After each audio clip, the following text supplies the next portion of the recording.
Karena sudah tidak dianggap sama keluarga. Dianggap sampah sudah. Oh, dianggap sampah? Iya.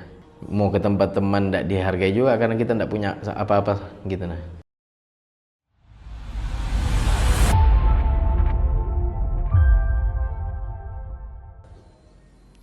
8 tahun terjerat di dalam gelapnya dunia narkoba membuat Kadir kehilangan segalanya, keluarga, usaha, dan harga diri. Namun, di titik terendah itu, ia menemukan cahaya. Dari seorang pecandu, kini ia bangkit menjadi seorang penolong bagi sesama di Sekata Foundation Balikpapan. Bersama saya, Dwi Ardianto, jurnalis tribunkaltim.co. 8 tahun, hidup dalam kelamnya dunia narkoba membuat Bro Kadir hampir kehilangan segalanya. Usaha bawang merah yang dulu ia bangun hancur, rumah tangga berantakan, dan keluarga menjauh. Ia bahkan sempat dianggap sampah oleh orang-orang terdekatnya. Namun, di titik terendah itulah Kadir menemukan secercah cahaya. Dari seorang pecandu yang terpuruk, ia kini menjadi staf pemulihan di Sekata Foundation Balikpapan, lembaga rehabilitasi yang menuntunnya kembali menemukan makna hidup. Sebelum masuk rehabilitasi, Kadir sempat menempuh perjalanan spiritual yang tak biasa. Ia memutuskan berjalan kaki dari Samarinda menuju Pontianak, sebuah langkah penebusan dosa setelah bertahun-tahun terjerat narkoba. Selama 67 hari perjalanan, ia membersihkan lebih dari 700 masjid dan musala di sepanjang jalur yang dilaluinya. Ia menyapu halaman, membersihkan toilet, tempat wudhu, hingga merapikan karpet. Perjalanannya berakhir di Pontianak. Di sana, ia bertemu dengan seorang kiai yang terharu melihat ketulusan niatnya. Sang kiai kemudian memberinya motor dan ponsel sebagai bentuk penghargaan. Setelah perjalanan panjang itu, Kadir pulang ke Samarinda dengan hati yang lebih tenang. Di sanalah ia memutuskan menyerahkan diri ke Sekata Foundation untuk menjalani rehabilitasi secara penuh. Selama 3 bulan masa rehabilitasi, ia mengikuti serangkaian kegiatan pemulihan dan pemeriksaan urin setiap bulan. Semua hasilnya negatif. Keputusan itu ia ambil setelah keluarga benar-benar menolak kehadirannya. Di Sekata Foundation, Kadir menemukan hal yang tak ia miliki selama bertahun-tahun. Kedekatan dengan Tuhan. 4 bulan setelah masa rehabilitasi selesai, Kadir kembali diterima oleh keluarganya. Kini, ia hidup bersama istri yang menerima masa lalunya dengan lapang dada. Dengan siapa namanya? Dengan Bro Kadir. Bro Kadir ini. Ya. Oke. Sudah di Sekata ini sebagai apa? Sebagai staf konselor. Bisa ceritakan nggak sih Mas, di Sekata itu seperti apa sebenarnya? Saya pribadi di Sekata itu tempat istimewa saya. Kenapa saya bilang tempat istimewa saya? Karena Sekata Foundation telah membantu untuk pemulihan saya lebih baik lagi dan tidak memakai narkoba lagi. Jadi Mas ini dulu sebenarnya infonya berarti pengguna juga? Pengguna. Itu gimana Mas akhirnya bisa menyerahkan diri dan akhirnya ikut rehabilitasi? Saya datangi kantor pusatnya Sekata di Samarinda, di MT Haryono, bahwa saya bercerita sharing tentang relapse saya, memakai kembali kepada staf di sana, Bro Effendi, bahwa saya tidak mampu lagi dengan adiksi penyakit nafsa ini. Mas ini menggunakan narkoba udah berapa lama? Ya, Menggunakan narkoba udah berapa lama? sudah hampir 8 tahun. Jenisnya sabu? Sabu, Itu sebelum masuk rehab ya? sebelum masuk rehab. Dulu pekerjaannya apa Mas? Dulu pengusaha bawang merah. Oh, pengusaha bawang merah. Iya. Oke. Jadi uangnya itu dipakai untuk bekerja berarti? Atau apa? Untuk menghibur diri atau apa? Kan saya yang punya usaha. Oh. Jadi ya habislah semua usaha karena narkoba. Narkoba. Oke. Terus akhirnya tadi diberi kepercayaan untuk menjadi seorang konselor itu gimana ceritanya? Ada prosesnya, tahapnya. Kita menjalani rehabilitasi mandiri di Yayasan Sekata selama 3 bulan. Kami dites urin juga setiap bulannya untuk melihat komitmen saya pribadi. Saya kan pernah menjalani rehabilitasi di Tanah Merah kurang lebih 6 bulan, pasca rehabnya 2 bulan. Jadi staf di Samarinda itu mempercayai saya untuk berhentilah dengan memberikan wadah.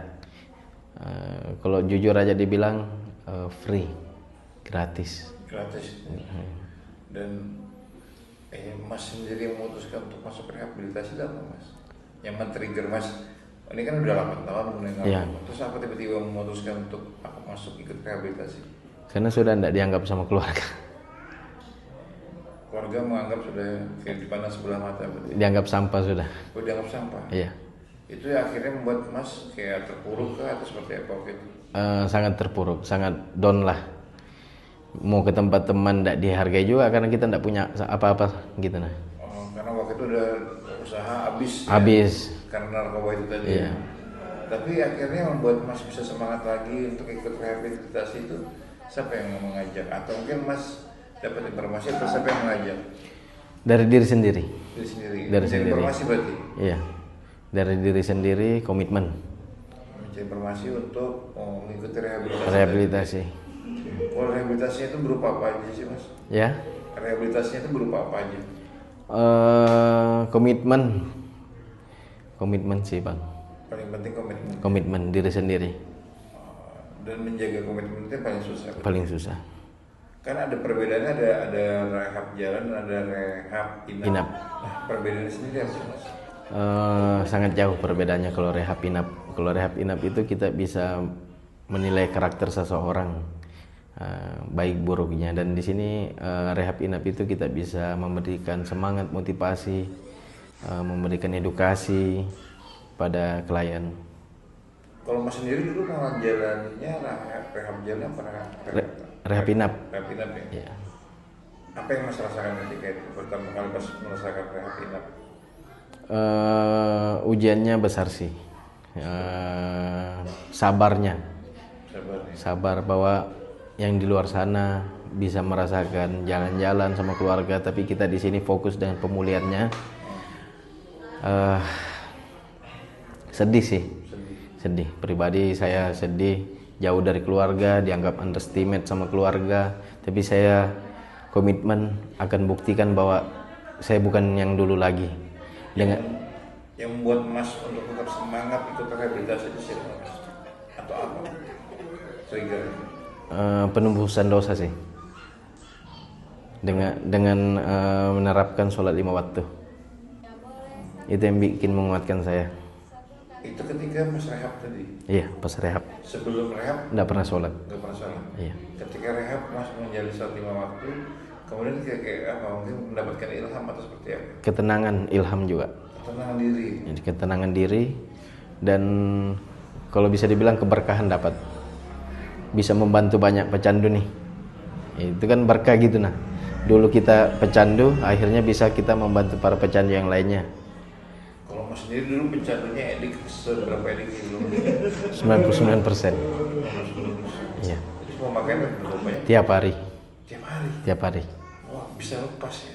Iya, bisa, insya Allah. Gimana Mas bisa lepasnya? Maksudnya gini, dengan tiap hari itu kan otomatis agak berat kan ya, tiba-tiba langsung melepaskan. Kalau orang bilang sakal segala macam, itu pernah ngalamin seperti itu nggak? Maksudnya kayak badan tiba-tiba jadi lemas, tiba-tiba jadi nggak ada stamina. Kalau sugesti tiap hari bang, karena kita kan nggak bisa pungkir itu kan. Cuma saya alihkan yang positif. Saya kan selain jadi staf konselor, saya juga pemaksim ojol. Jadi saya apabila ada kepikiran begitu, saya pikirkan kebutuhan di rumah, yang positif lah. Tapi sekarang berarti udah berkeluarga? Sudah. Terus sekarang tanggapan keluarga sendiri terhadap sudah dianggap.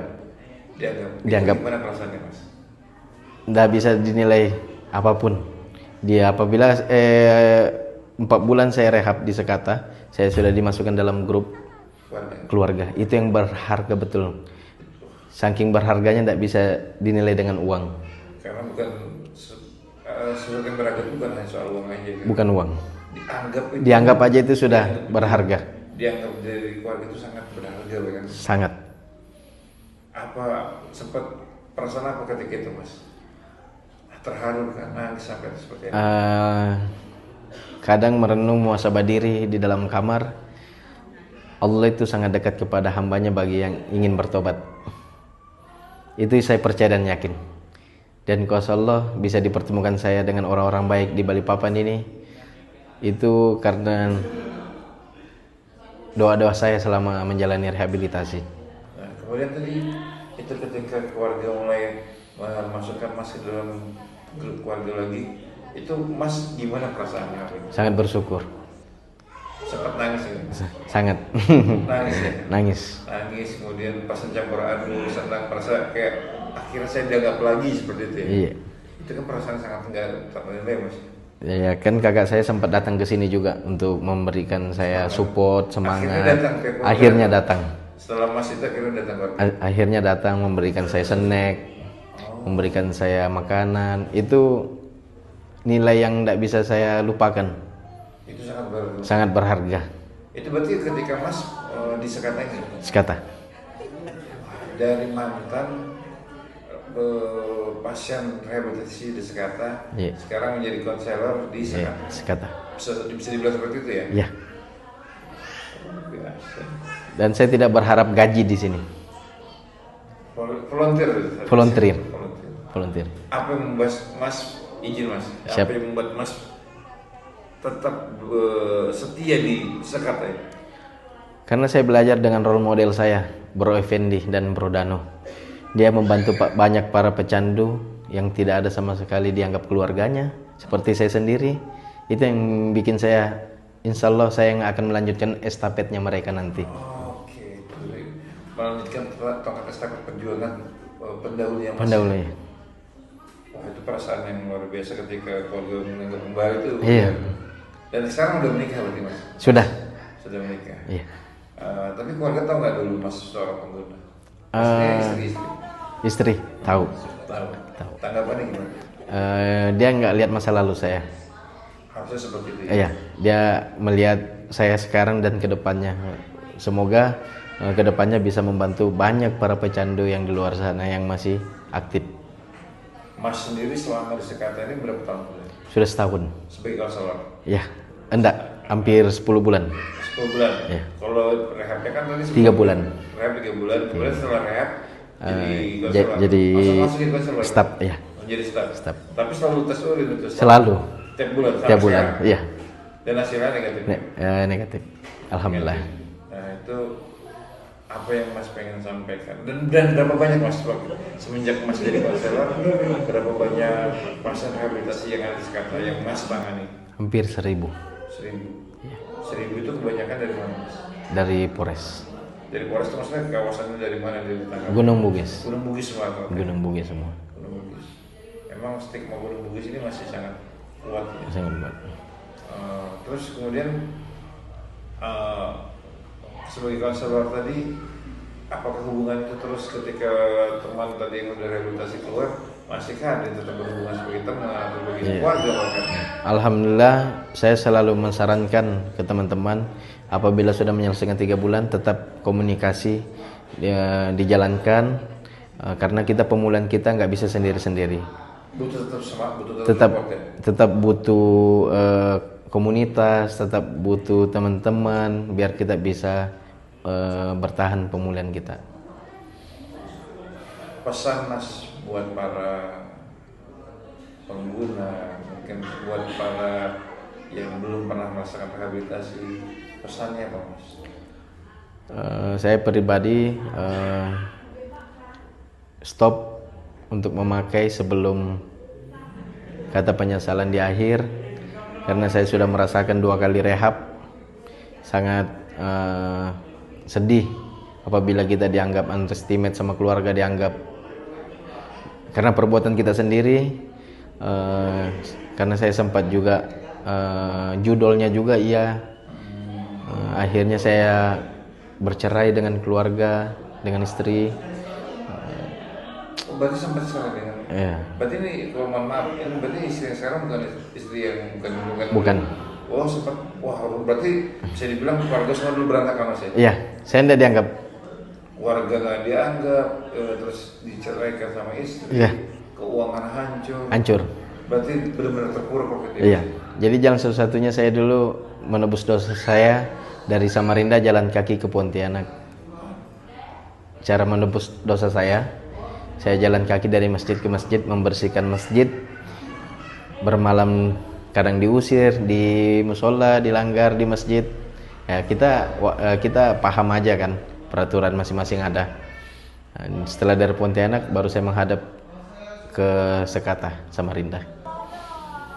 Itu melakukan perjalanan itu apa Mas? Dosa-dosa atas masa yang dosa lakukan, jadi membersihkan semua masjid-masjid atau seperti apa tadi? Karena kita bicara apapun akan dipercaya sama keluarga. Jadi dengan saya mengubah metode itu membuktikan cari muka dulu sama Allah. Cari muka sama Allah. Iya. Wah ini kata-kata yang mulai betul. Belum pernah saya dengar ini. Cari muka sama Allah. Cari muka sama Allah itu lebih penting daripada cari muka sama orang ya. Iya. Jadi saya satu masjid, hampir 700 masjid musola langgar, saya bersihin itu niat karena Allah, bukan karena manusia. Dan Allah memberikan jawabannya sebenarnya. Iya. Sampai di Pontianak saya ketemu dengan kiai di sana. Saya selama di perjalanan tidak pernah bilang minta ampun aja bang. Terus sampai di Pontianak saya dikasih motor, dikasih HP. Dikasih? Dia. Kenapa tuh tiba dikasih? Nah itu saya nggak tahu juga, tiba-tiba dikasih karena dia kaget gitu. Nah kok bisa jalan kaki dari Samarinda 4 provinsi loh dilewatin. Itu butuh waktu berapa lama gitu Mas? Kurang lebih 67 hari. Jadi sehari itu kadang kita cuci sikat, bersihkan toilet, tempat wudhu itu hampir 10-12 masjid langgar musola. Selama 67 hari itu berarti ada 700-an masjid tadi ya? Iya, dari Samarinda nggak ada bawang sama sekali. Nggak ada bawang sama sekali? Iya. Cuma niatnya tulus untuk penebusan dosa tadi? Penebusan dosa. Dari Samarinda ke Pontianak. Dan pada saat Pontianak ada seorang ustadz yang memberikan motor dan HP. Kemudian setelah itu? Disuruh balik ke Samarinda. Mas lakukan. Dan akhirnya ke Sekata itu tadi? Iya, ke Sekata dengan bawa motor itu. Setelah saya ngomong sama pimpinan sana, Bro Effendi, saya disarankan untuk rehab mandiri di Balikpapan. Motor itu saya kembalikan ke Pontianak. Akhirnya yang pemilik motor yang memberikan motor tadi masih bertemu nggak sampai sekarang? Komunikasi enggak. Ya. Tapi gimana tanggapannya beliau ketika melihat Mas sekarang sudah berubah gitu? Alhamdulillah semuanya senang bang. Semuanya senang. Jalan Allah ya, nggak ada yang tahu ya. Iya, makanya. Mungkin dia digerakkan juga sama Allah gitu. Iya, ya. betul. Mungkin dia digerakkan sama Allah untuk membantu Mas kan? Iya. Iya kan? Iya. Kita nggak tahu nih. Mungkin dia ini. Kan pertolongan Allah sangat dekat kepada hamba, yakin dan percaya kepadanya. Pesan Mas buat anak muda Mas. Sholat 5 waktu STW. Karena Allah selalu menolong kita. Terkadang kita meninggalkan dan tidak ingat kepada Dia, Allah tetap menolong kita di saat kita punya ujian. Dari jalanan menuju rumah Tuhan, dari kehancuran menuju harapan, Kadir membuktikan tidak ada kata terlambat untuk berubah. Ia pernah jatuh terpuruk karena narkoba, kini ia berdiri karena iman dan cinta.